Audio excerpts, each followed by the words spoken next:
juga sudah ada beberapa hal terkait dengan kontak belajar kah atau hal-hal yang berkaitan dengan perkuliahan kita seperti itu. Maka saya anggap itu sudah bisa dipahami ya Bapak Ibu ya.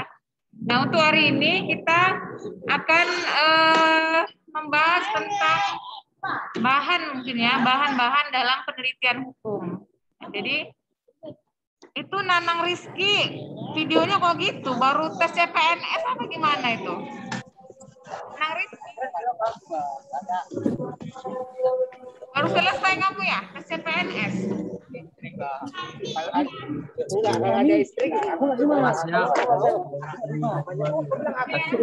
Ini lanjutkan ya. Jadi pertemuan kita tentang bahan hukum ya. Bahan hukum di dalam penelitian hukum. Jadi kalau kita flashback semalam ya Bapak Ibu, metode penelitian hukum itu kan dia sama dengan research ya. Re kembali dan search kembali. Ujian kan masing-masing. Mencari Tugas dikirim ke itulah dengan penelitian research. Ya enaknya bisa searching. Ya. Jadi kita mencari kembali sesuatu yang memang harus maaf ya, saya agak ribut ya karena berada di luar gitu ya. Jadi mohon maaf kalau ada sedikit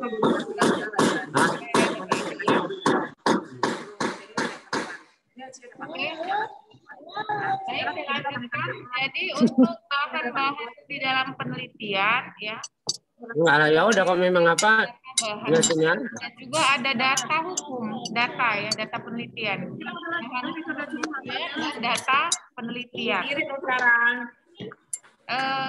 juga share screen nggak ya? Coba sebentar ya, saya coba untuk share screen ya. Oke. Nah itu dia ya. Jadi itu adalah bahan dan data. Ya, yang pertama itu di atas itu adalah data penelitian. Ada dia data sekunder. Dan juga ada data yang bersifat sekunder bersifat publik ya. Data sekunder. Kemudian ada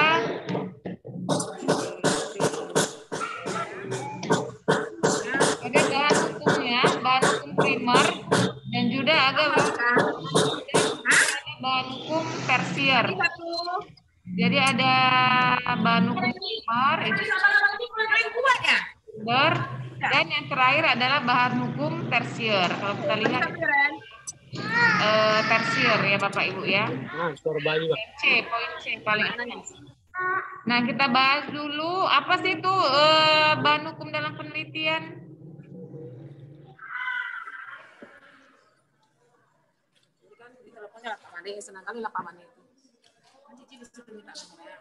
Ya. Nah, bahan penelitian hukum ya. Nanti akan saya jelaskan di pertemuan selanjutnya itu ada 2 jenis penelitian. Keluar NK nggak bisa? Di dalam penelitian hukum normatif dan empiris itu dia ada bahan yaitu dia bahan sekunder dan juga bahan hukum tersier dan dia ini juga ada PLN di dalam. Sebenarnya ini data mana? Sekunder yang bersifat pribadi dan ini dia sebenarnya data primer ini ya. Yang bersifat pribadi itu dia ada 2.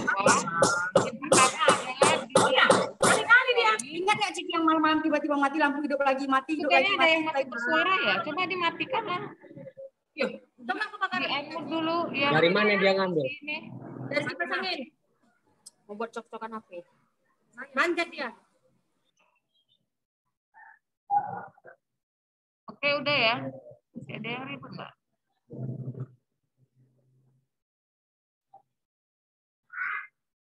Oke, jadi ada 2 data sekunder dan dia data primer. Data sekunder bersifat pribadi, dia itu dokumen-dokumen pribadi dan juga data pribadi yang disimpan di lembaga-lembaga. Nah, biasa kalau dia penelitian pakai data, dia itu penelitian lapangan, ya, atau penelitian empiris. Sebentar ya. Sebentar ya Bapak Ibu ya. Ya, oh ya. Ya, Bu.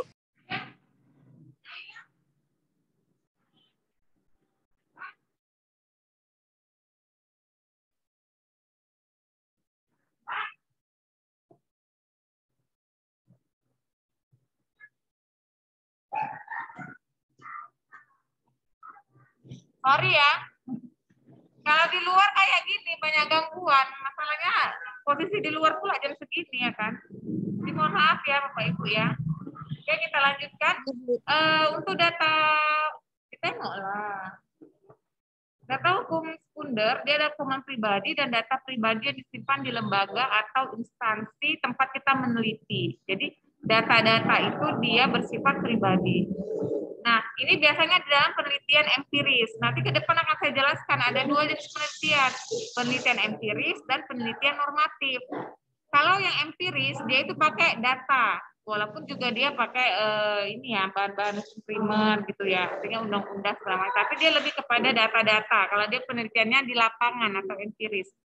Nah, kalau dia penelitian normatif, baru dia pakai bahan-bahan hukum, ya, bahan hukum primer, bahan hukum sekunder dan tersier. Kalau normatif, normatif artinya dia library research atau penelitian perpustakaan, itu ya. Jadi data sekunder itu untuk penelitian empiris ya, dan juga ada lagi jenis lain itu data yang bersifat publik. Nah, ini data arsip, data resmi pada instansi pemerintah, dan juga data-data publikasi lainnya seperti jurisprudensi dari Mahkamah Agung. Ya. Nah, kalau kita wawancara, kemudian kita pakai angket, kemudian juga kita pakai misalnya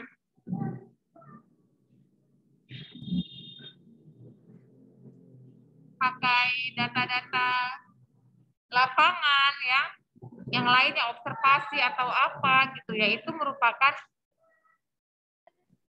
data sekunder yang masuk ke dalam bahan penelitian kita. Seperti itu ya Bapak Ibu ya. Jadi ingat kalau dia empiris dia pakai data. Nah, kalau dia normatif nanti penelitiannya itu pakai,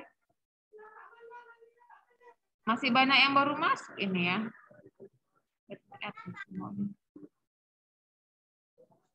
Oke ya. Jadi kalau dia empiris pakai data, nah kalau dia normatif pakai bahan.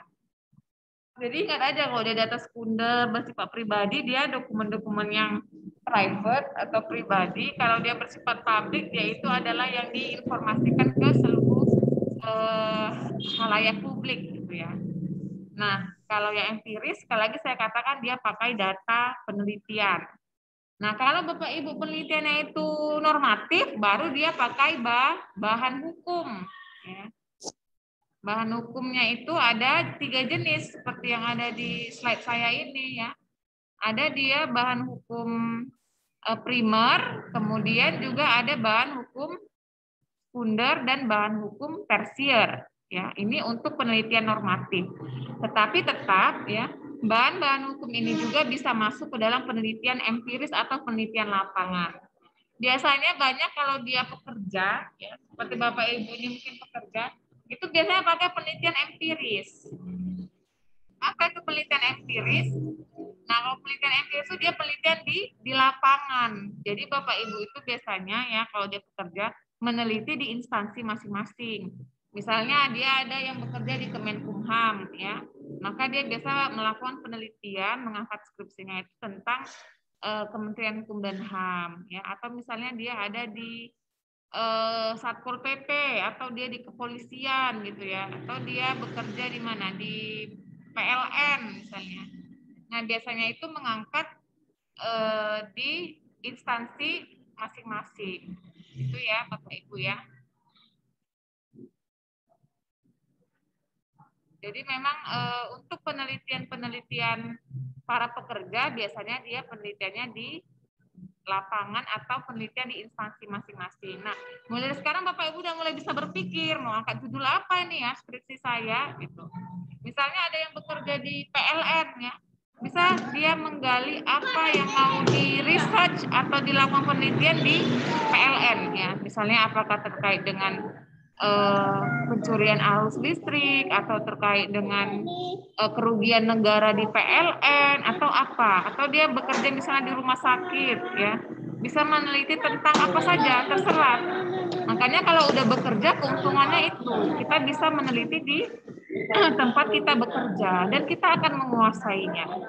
Biasanya Bapak Ibu yang sudah bekerja ya itu lebih menguasai substansi penelitian ya, karena memang itu yang dia kerjakan sehari-hari, misalnya seperti yang bekerja di PLN ya kan, atau yang bekerja di kepolisian misalnya.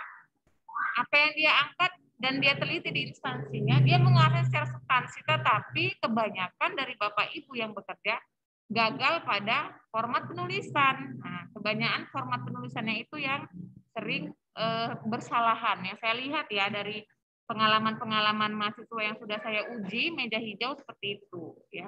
Jadi Bapak Ibu yang sudah bekerja sebenarnya sudah memiliki keuntungan yang besar karena sudah memiliki instansi, tinggal menemukan idenya aja mau meneliti tentang apa ya. Dan format penulisan ya tinggal bekerja keras lah untuk mau belajar metode penelitian atau membaca bukunya. Dan pastinya adalah mengikuti buku petunjuk pedoman penulisan skripsi dari Pancabudi gitu. Nah, jadi pengalaman memang menunjukkan Bapak Ibu yang sudah bekerja dan mengangkat judul yang sesuai dengan instansi itu bagus secara substansi ya, tapi selalu salah atau terlalu kacau pada format penulisannya ya. Jadi saya harapkan mulai dari sekarang udah dipikirin mau ngambil judul apa ya, kemudian apa yang mau ditulis itu udah dipikirin dan dipersiapkan ya Bapak Ibu ya. Nah, kita kembali lagi pada bahan hukum ya. Kalau dia bahan hukum penelitian, ini dia lebih banyak kepada penelitian normatif. Apa itu penelitian normatif? Nah, kalau dia normatif, penelitiannya itu dia bersifat library research. Artinya yang dikaji di dalam penelitian hukum normatif itu adalah asas-asas, ya, pasal-pasal, hierarki perundang-undangan, kemudian sejarah hukum. Ya, itu yang kebanyakan dibahas pada penelitian hukum normatif. Misalnya juga kalau dia tingkat disertasi itu membahas tentang filosofi atau teori, ya. Nah, kalau kita mengangkat yang penelitian hukum normatif, ini pertanyaan-pertanyaan nanti akan lebih berat. Kita mainnya di asas, mainnya di teori, mainnya juga di latar belakang sejarah hukumnya, dan juga akan ditanyakan tentang pasal per pasal dari judul yang kita angkat, serta kaitannya dengan misalnya konstitusi kita apa. Jadi kebanyakan memang kalau dia pekerja itu lebih suka penelitiannya itu empiris dengan menggunakan data penelitian ketimbang dia bahan hukum penelitian atau penelitian hukum normatif. Seperti itu ya Bapak Ibu ya. Jadi bisa dicerna ya dari yang saya sampaikan itu tentang perbedaan sedikit ya, perbedaan penelitian hukum normatif apa, penelitian hukum empiris apa, walaupun nanti pada pertemuan selanjutnya akan saya jelaskan lagi gitu ya. Oke, kemudian di sini ada bahan hukum primer ya. Bahan hukum primer itu ya aturan-aturan hukum kita ya, hierarki perundang-undangan kita mulai dari Pancasila, konstitusi sampai traktat. Artinya ini sumber-sumber hukum ya. Kemudian ada bahan hukum sekunder ya. Bahan hukum sekunder ini dia bahan-bahan yang menjadi tambahan atau penunjang ya. Penunjang untuk bahan hukum primer tadi, dia bisa rancangan peraturan undang-undangan, bisa karya ilmiah para sarjana ya, seperti buku ya, jurnal, proceeding dan lainnya, dan juga hasil-hasil penelitian lainnya ya. Nah, kalau dia untuk bahan hukum tersier ya, ini sebenarnya bahan hukum yang membantu memberikan informasi ya. Seperti misalnya biografi, indeks kumulatif, atau kamus hukum atau kamus bahasa Indonesia. Ya, jadi itu sih ya bahan hukum tersier. Kalau dari bahan hukum primer dia lebih kepada karya-karya ilmiah para sarjana hukum ya, buku, jurnal, prosedik. Kalau yang primer tadi dia adalah sumber hukum kita mulai dari Pancasila sampai dengan traktat.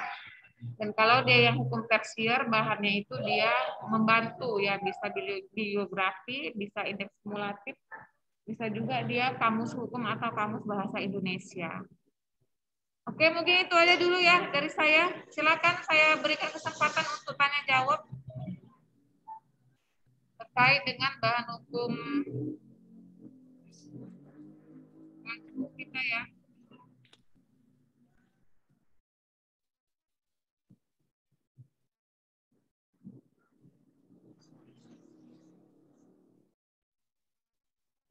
Silakan Bapak Ibu jika ingin bertanya tentang bahan hukum penelitian, yaitu bahan hukum primer, sekunder, tersier, dan juga data penelitian ya, data penelitian sekunder dan data penelitian primer.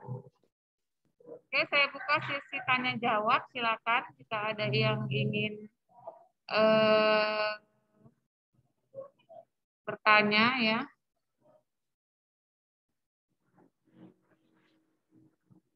Ada yang ingin bertanya? Silakan Pak. Ibu mungkin ada yang ingin bertanya?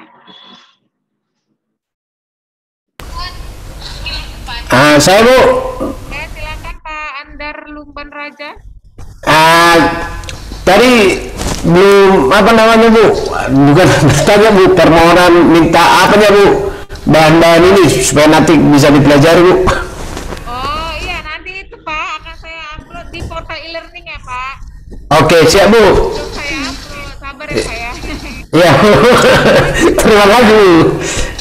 Ya Bu. Ibu nanti bisa downloadnya di portal e-learning ya. Jadi memang setiap bahan-bahan ajar kita itu memang harus diwajibkan diupload oleh dosennya di portal e-learning. Tapi kan kadang ada yang dosen pertengahan atau di akhir atau di awal biasa ngupload, tergantung dosennya ya Pak. Oke. Terima kasih Bu. Iya, iya, iya. Silakan jika ada yang ingin bertanya lagi tentang bahan hukum dalam penelitian. Ada lagi yang ingin bertanya? Silakan Bapak Ibu.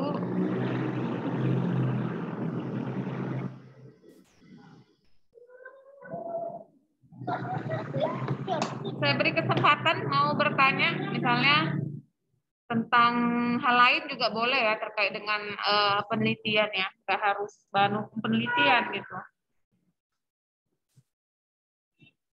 Pas Bu. Pas ya, oke. Ada yang mau bertanya lagi?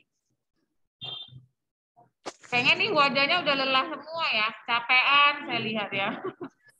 Memang ini namanya juga kelas karyawan ya, artinya memang Bapak Ibu ini udah bekerja, kemudian juga belajar lagi, memang harus diperlukan ekstra tenaga. Jadi memang kalau kita hari Sabtu mau belajar, cobalah upayakan untuk apakah ya minum kopi ya biar nggak ngantuk, atau sebelum mau Zoom itu cuci muka dulu ya, atau mandi segerin dulu ya, jadi biar fresh gitu.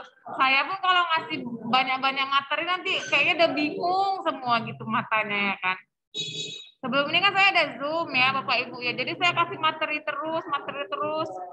Oh udah ada nama vitamin ini ya. Ya ya Pak Andar ya. Jadi memang harus benar-benar ekstra energi kalau mau belajar itu. Tadi sebelum kelas ini ada kelas lain yang gitu juga, udah lelah semua Bu, kami off-kan video ya Bu, gitu kan. Kenapa? Iya udah ini kali Bu nggak sanggup lagi mau tegolek kata orang. Oh ya udahlah gitu ya. Jadi mau gimana lagi, namanya juga bekerja sambil belajar gitu. Beratnya itu emang di situ ya Bapak Ibu ya, tetapi harus tetap semangat, namanya juga menuntut ilmu itu memang lelah ya, nggak ada yang gampang gitu, tapi kan itu juga untuk bekal kita dan juga untuk menambah wawasan kita ya. Oke, ada lagi yang ingin bertanya? Silakan tentang penelitian hukumnya. Tidak ada, pas. Pak Bu. Baik, untuk bahan hukum saya anggap paham ya. Jadi Bapak Ibu yang mau melakukan penelitian untuk skripsinya nanti, saya sarankan dari sekarang beli minimal 20 buku atau 50 buku lah, nggak usah 20. Minimal 50 buku terkait dengan judul yang Bapak Ibu akan angkat. Misalnya nanti mau ngangkat tentang penelitian perlindungan anak gitu ya. Dari sekarang udah dicicil beli buku tentang perlindungan anak ya. Dibeli bukunya ya, jangan udahlah mau cepat aja pakai joki misalnya, jangan ya Bapak Ibu ya, jangan, karena ini kan sekali seumur hidup ya. Jadi usahakan kita untuk yang menyelesaikannya. Tapi kalau tukang ketik mungkin boleh ya. Ya Bapak Ibu ya, kalau ngetik kan mungkin nggak sempat ya karena bekerja ya. Tapi kita yang harus menggarisi bahan-bahannya, menyusunnya seperti itu, dan juga melakukan penelitiannya kita, misalnya observasi kan, cari data segala macam kita. Tapi kalau untuk mengetik mungkin boleh orang lain. Ya, tetapi untuk yang membeli buku, yang membuat sistematika penulisannya, apa-apa aja bahan itu kita sendiri. Jadi itu nanti hasil skripsinya lebih baik. Jangan pakai joki ya Bapak Ibu ya, sekali lagi saya katakan ya. Mulai dari sekarang beli 20, 30 dicicil beli bukunya. Penelitian apa yang mau diangkat sesuai dengan pekerjaan kita misalnya. Cicil ya bukunya. Jadi nanti ketika mau melakukan penelitian sudah gampang. Tinggal datang ke tukang ketik ya kan, suruh dia ngetik ini ya gitu ya. Jadi kita udah ada bahannya. Oke? Bisa ya, paham ya Bapak Ibu ya? Oke, jadi itu saja mungkin dari saya. Bahan hukum penelitian itu dua ya. Maksud saya dua jenis, bahan hukum dan data hukum. Bahan hukum dia yang tadi, yang tiga itu primer, sekunder, tersier, dan data hukum itu dia dua. Data penelitian maksud saya, data penelitian primer dan data penelitian sekunder. Ya. Yang primer tadi dia adalah data-data penelitian yang bersifat pribadi atau private, dan yang sekunder itu dia data yang bersifat publik. Ya. Jadi cukup itu udah diingat, udah bisa nanti membuat skripsinya. Oke? Karena tidak ada lagi yang ingin bertanya, mungkin saya padakan ya perkuliahan kita hari ini. Minggu depan ya kita akan bahas tentang penelitian hukum normatif ya. Jadi Bapak Ibu bisa baca referensinya tentang apa itu penelitian hukum normatif. Ya, jadi bisa dicatat dan diingat, dibaca dulu. Jadi minggu depan saya akan menjelaskan tentang penelitian hukum normatif. Oke, Bapak Ibu? Oke, baik. Saya anggap sudah paham semua ya untuk bahan hukum penelitian. Oke. Semoga kita dalam keadaan sehat selalu jaga imun tubuh ya, dan tetap semangat belajar. Saya akhirin ya Bapak Ibu ya. Terima kasih. Assalamualaikum warahmatullahi wabarakatuh. Baik Bu, terima kasih Bu. Wabarakatuh. Waalaikumsalam.